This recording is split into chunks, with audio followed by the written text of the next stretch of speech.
अस्सलाम वालेकुम नाज़रीन, मैं हूं एडवोकेट ज़ुबैर कुंदी। आज हमारा मौजू है पावर ऑफ अटर्नी।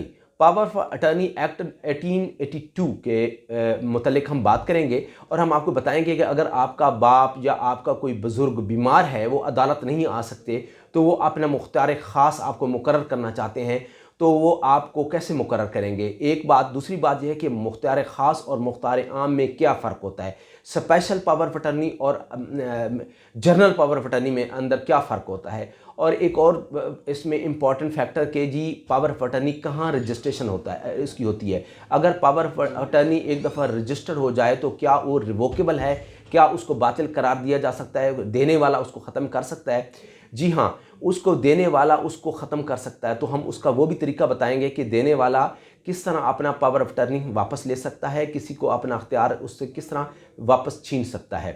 तो ये जो पावर ऑफ अटर्नी एक देने वाला है, क्या अगर उसके बिहाफ पर कोई क्रिमिनल एक्ट कर देता है, यानी कि जिसको अख्तियार मिला होता है, वो उसको उसके अगेंस्ट कानून क्या कहता है। तो आए आप सबसे पहले देखते हैं कि अगर कोई आदमी या बीमार है, आपका बाप या कोई आपका बुजुर्ग बीमार है, अदालत नहीं आ सकता, तो सबसे पहले आप ऐसा करेंगे, 500 रुपीज़ का एक स्टाम्प आप उसके नाम पे परचेज़ करेंगे।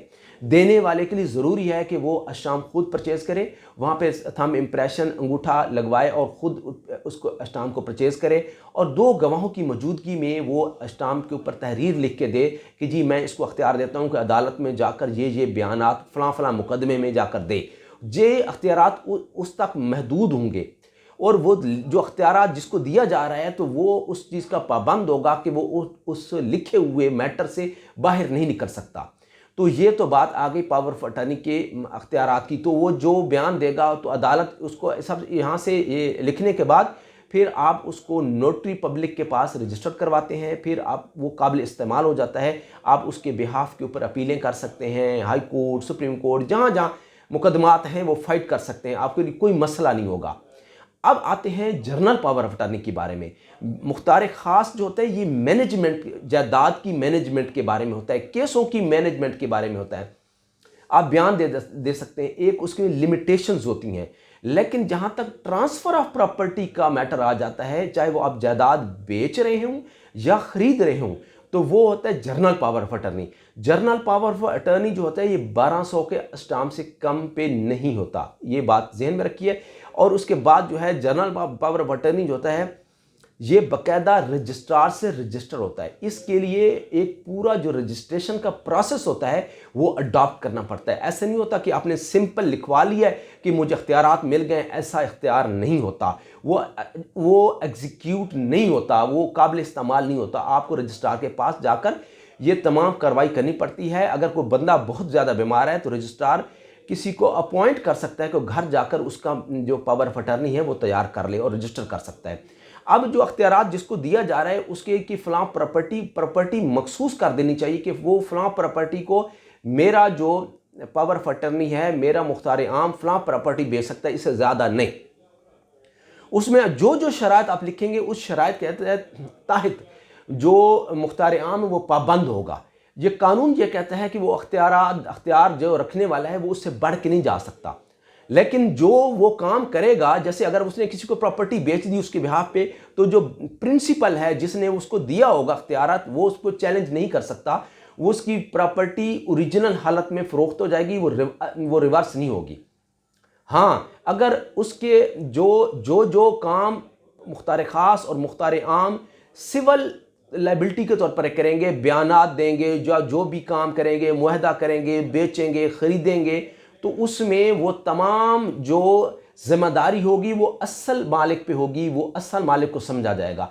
लेकिन ये भी याद रखिए कि अगर कोई मुख्तार ख़ास या मुख्तार आम कोई झूठा काम करता है, कोई क्रिमिनल काम करता है, किसी के साथ फ्रॉड करता है प्रॉपर्टी के हवाले से, तो जो पर्चा या FIR होगी वो मुख्तार आम या मुख्तार ख़ास के ख़िलाफ़ होगा। वो ऐसा नहीं होगा कि असल मालिक के ख़िलाफ़ FIR कट जाए। ये एक बड़ा वाज़ेह फ़र्क है।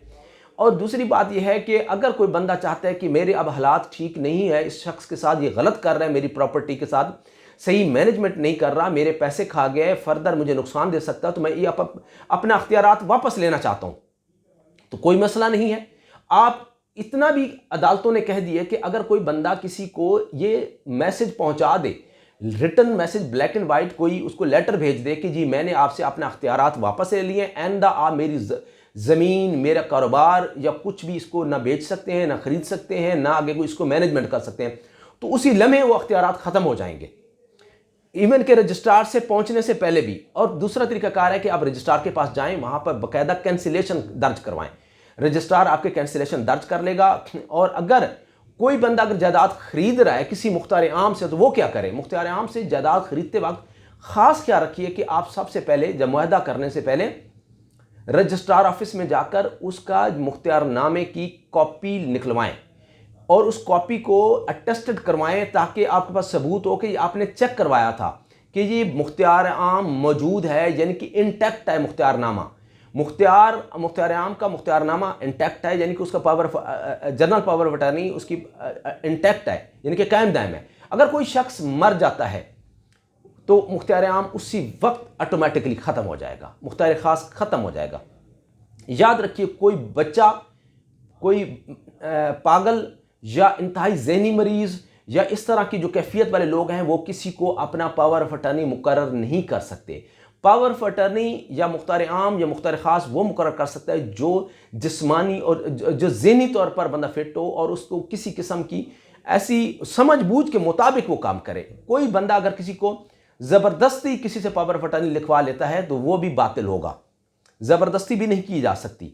तो ये सारी चीज़ें जो है ना बड़ी इंपॉर्टेंट है। अब कुछ ऐसे लोग हैं जिनके बहन भाई बैरून मुल्क रहते हैं, वो पाकिस्तान में मुकदमात चल रहे हैं तो बड़े परेशान हैं, आना जाना बड़ा मसाइल का शिकार है, तो वो भी अपना मुख्तार ख़ास या मुख्तार आम मुकर्रर कर सकते हैं। लेकिन उनका तरीक़ाकार यह होता है कि वो एम्बेसी में जाते हैं, वहाँ पर अपना पावर ऑफ अटर्नी का जो मैटर होता है वो लिख के, तो एम्बेसी के ऑफिसर के सामने पाकिस्तान एम्बेसी में जाकर, पाकिस्तान में हर जगह ममालिक में एम्बेसीज़ हैं, वहाँ पर जाकर वो अपना मुख्तार आम जो है या मुख्तार ख़ास वो रजिस्टर्ड करवाते हैं।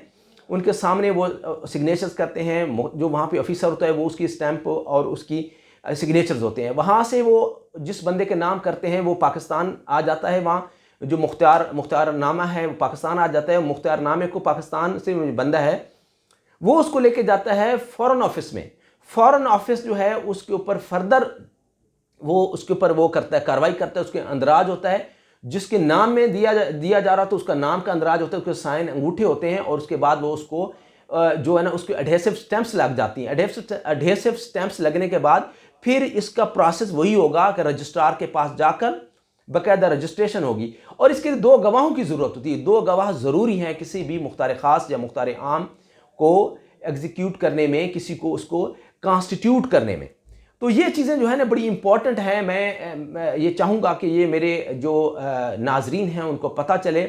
और मुख्तार ख़ास के जो मुख्तार आम के जितने भी काम होते हैं ये लीगल फ्रेमवर्क में होते हैं। कोई फ्रेमवर्क से बाहर जाएगा तो उसका ये इलीगैलिटी में आ जाएगा, उसके लिए सज़ा जज़ा का सिलसिला अलग से है। उम्मीद है कि मेरे प्रोग्राम आपको पसंद आते होंगे और ये भी प्रोग्राम आपको पसंद आया होगा और आपकी मालूमात में इजाफ़ा होगा और इंशाअल्लाह आप किसी भी बड़ी मुसीबत से बच सकेंगे। और ताकि आपकी कानूनी जो रहनुमाई का सफ़र है या आगाही का सफ़र है ये इंशाअल्लाह हम जारी रखेंगे। हमारी वीडियोस को देखते रहिए। इंशाअल्लाह फिर हाज़िर होंगे। मुझे और मेरी टीम को इजाज़त दीजिए। अल्लाह हाफ़िज़।